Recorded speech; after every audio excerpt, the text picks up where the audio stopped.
ফেব্রুয়ারিতেই ত্রয়োদশ জাতীয় সংসদ নির্বাচন। সারা দেশ প্রস্তুত হচ্ছে একটি অবাধ, সুষ্ঠু ও গ্রহণযোগ্য নির্বাচনের জন্য।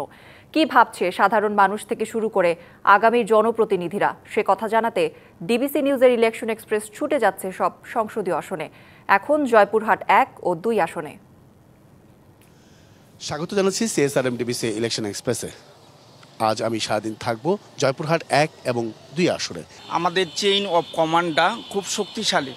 আমরা কেন্দ্রীয় ইসলামী আন্দোলন বাংলাদেশের যে কেন্দ্র কমিটি আছে বা আমাদের আমির আছেন পীর সাহেব চরমনাই, ওনার কাছে আমরা দায়বদ্ধ।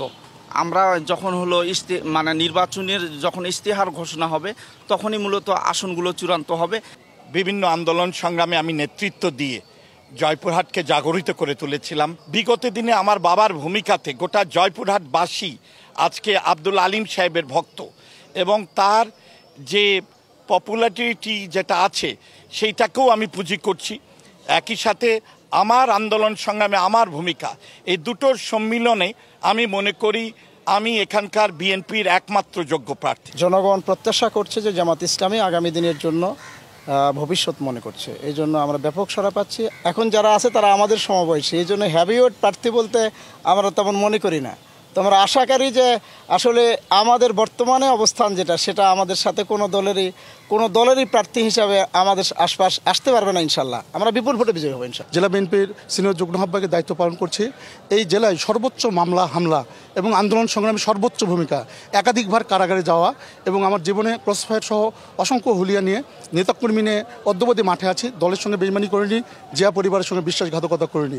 এই দলে আমার বাবা জীবনের শেষ দিন পর্যন্ত এই দলের জন্য আন্দোলন সংগ্রাম করতে গিয়ে মৃত্যুবরণ করেছে। আমাদের দল আগামীতে যাকে আমাদের দল নির্বাচনে মাঠে পাঠাবেন, আমরা সম্মিলিতভাবে তাকে বিজয়ী করে আমাদের নেতা, চলমান গণতন্ত্র পুনরুদ্ধার আন্দোলনের নেতা তারেক রহমানকে রাষ্ট্র পরিচালনার যাতে সুযোগ পান বাংলাদেশের মানুষ যাতে দেন, সেই প্রচেষ্টা করব। আমরা মানুষের পাশে দাঁড়িয়েছি, সামাজিক কাজ করেছি। আমি তৃণমূলে মানুষের সাথে আছি, জনগণের সাথে আছি, জনগণ আমার সাথে আছে। যাদেরকে হেভিওয়েট বলা হচ্ছে তারা ময়দানে কেউ নেই, তারা ঢাকায় থাকে, কেউ দেশের বাইরে থাকে, তারা আসছেন যাচ্ছেন। সেক্ষেত্রে আমি এটাকে বেশি বড় চ্যালেঞ্জ মনে করছি না, বরঞ্চ আমি আশান্বিত যে জনগণ আমার সাথে আছে। আগামীকাল থাকছে বগুড়া 1 এবং 2 আসন।